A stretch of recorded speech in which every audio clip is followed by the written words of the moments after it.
Televisa presenta.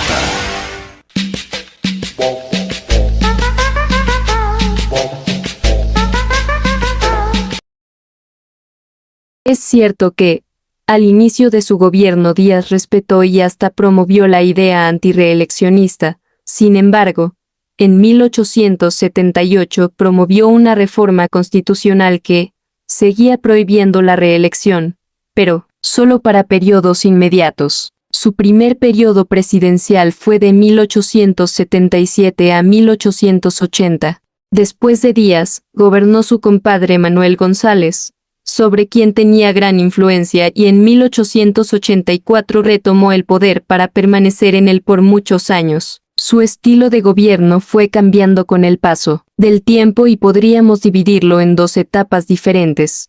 La primera etapa abarca desde que ocupó por primera vez la presidencia, en 1877, hasta cuando se aceptó la reelección indefinida en 1890. El gobierno enfrentaba muchos y muy variados problemas, entre ellos, la sociedad mexicana era sumamente heterogénea, no había una identidad nacional. Los mexicanos estaban divididos y apoyaban proyectos de nación diferentes. La Constitución de 1857 no había sido cabalmente aplicada. Las fronteras, tanto en el norte como en el sur, no eran respetadas ni confiables, y seguían vigentes las amenazas de invasiones extranjeras. Al llegar a su tercer periodo de gobierno, Díaz maniobró para que el Congreso votara la reelección por un periodo adicional. 2 años más tarde, en 1890, el Congreso aprobó la reelección indefinida, que se aplicó a partir de 1896. Esta segunda etapa se caracterizó por un acentuado centralismo y porque el gobierno era cada vez más personalista y autoritario. El mismo modelo autócrata se repetía en todos los estados de la República, con los gobernadores, los jefes políticos y los jefes militares. De don Porfirio dependían todas las decisiones importantes en todo el país. Díaz se rodeó de una élite política e intelectual, personas que calificaban como científicos, por lo que acabaron por ser conocidos con ese sobrenombre.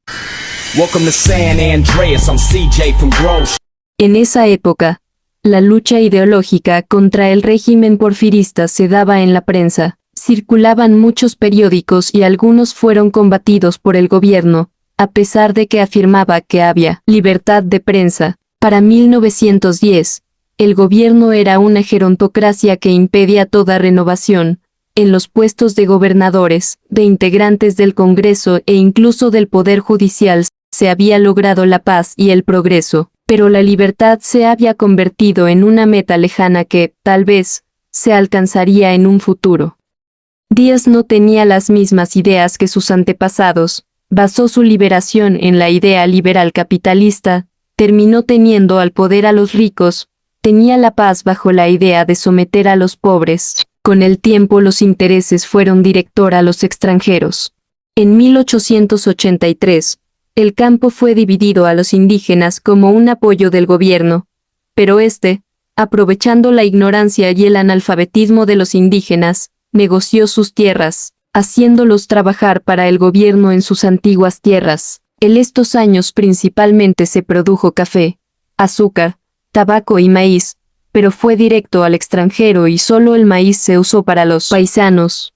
La minería fue la principal fuente de explotación, dejando oro, plata, cobre y zinc, dejando todo a Estados Unidos e Inglaterra. El ferrocarril fue un gran progreso, logrado una gran conexión entre las ciudades y parte del extranjero.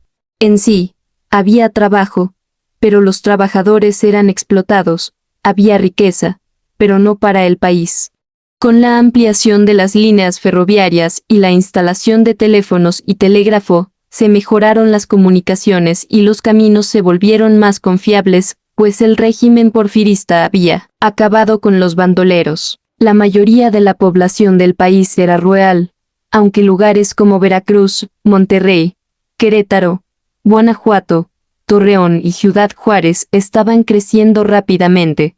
Aunque 80% de la población era analfabeta, el gobierno de Porfirio Díaz logró incrementar la escolaridad de manera significativa. Además, en 1910, funcionaban 94 escuelas preparatorias y profesionales, a las que asistían 13.690 estudiantes. Existían escuelas de artes y oficios, y también centros escolares especializados. En el aspecto cultural, se tuvo una gran oferta, la que aprovechaban sobre todo algunos grupos urbanos. Fue una época muy rica en pensadores y escritores. Aunque cabe destacar que el 80% de los mexicanos en estos tiempos eran analfabetas, por lo que el gobierno aprovechó mayor la situación y aprovechó su ignorancia. En los primeros años del siglo XX se fueron mostrando las insuficiencias acumuladas en 3 décadas de régimen porfirista. Se había concentrado el poder en muy pocas manos y los responsables de dirigir al país habían envejecido sin compartirlo ni abrir espacios de actuación a las nuevas generaciones. En 1904, Díaz tenía ya 74 años y buscaba una sucesión presidencial suave, por lo que se restableció la vicepresidencia. Eligió para este puesto al sonorense Ramón Corral, que pertenecía al grupo de los científicos. Por otra parte, la situación en el campo estaba muy organizada.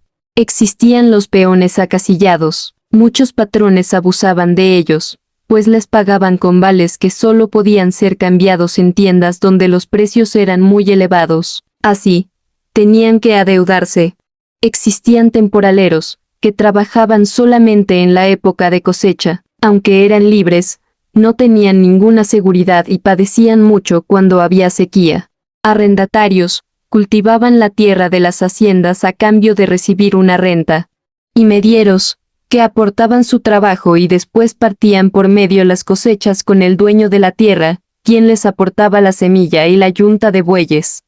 Quienes pertenecían a los dos últimos grupos, podían aspirar a convertirse en dueños de la tierra.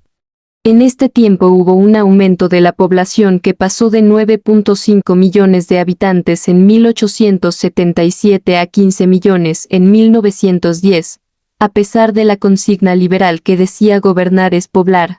El censo de 1900 reveló que solo 60.000 eran extranjeros.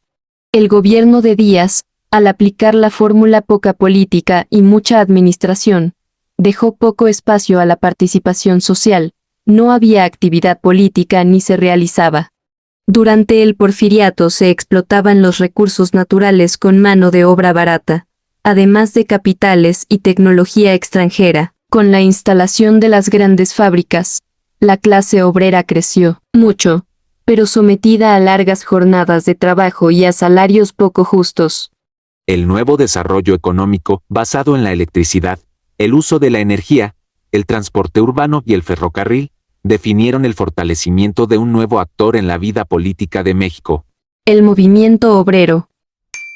Contestación en agradecimiento del general Porfirio Díaz a Tomás A. Edison. Chapultepec, agosto 15 de 1909. Señor Tomás A. Edison.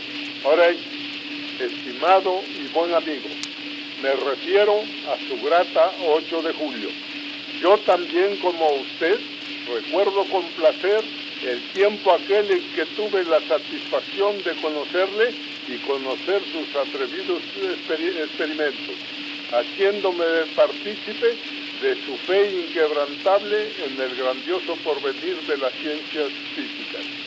Fue allá en su patria, en los primeros días de la luz eléctrica en Nueva York, y desde entonces presentí en usted al héroe del talento, al triunfador del trabajo, al que más tarde habría de someter a disciplina el fuego arrebatado por Franklin a los cielos para perpetuar acá en la tierra, en sus maravillosos aparatos fonográficos, la cariñosa voz de los seres amados, reproduciendo todos los ritmos, todos los acentos y todas las modulaciones del lenguaje humano.